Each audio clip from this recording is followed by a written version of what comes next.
Hamza selam dostlar. Bugün Arduino dersler serisinin ikinci bölümündeyiz. Dostlar bugün 2 adet led yandırma öğrenəsiyik.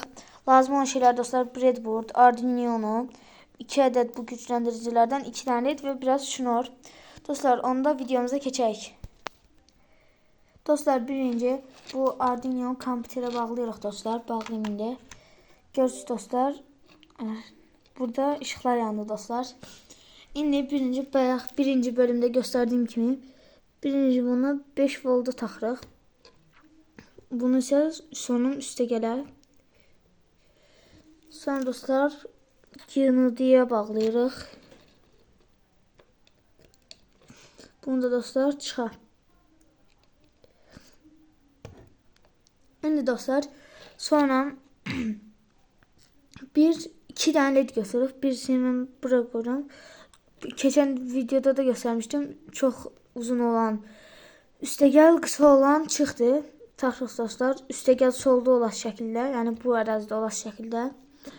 Sonra bu qırmızı ledimizi də taxırıq dostlar. Bunu da buraya taxaq.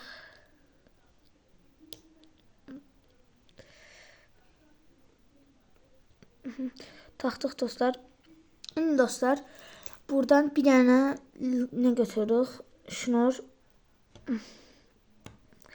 Bunu dostlar üstəgələ taxırıq.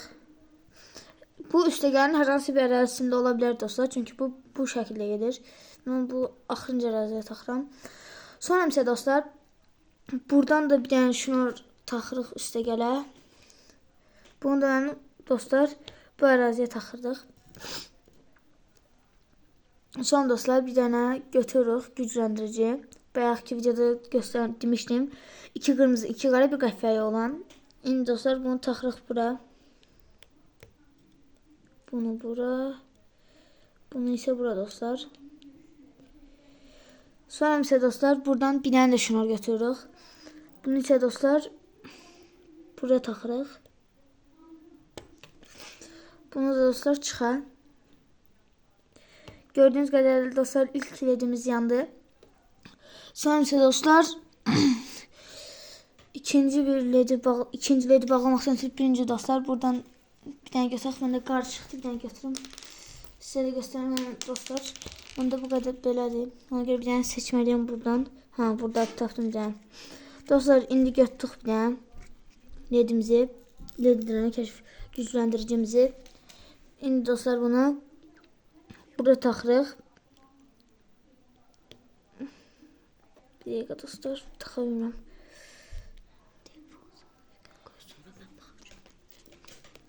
İndi dostlar bunu burada taxırıq.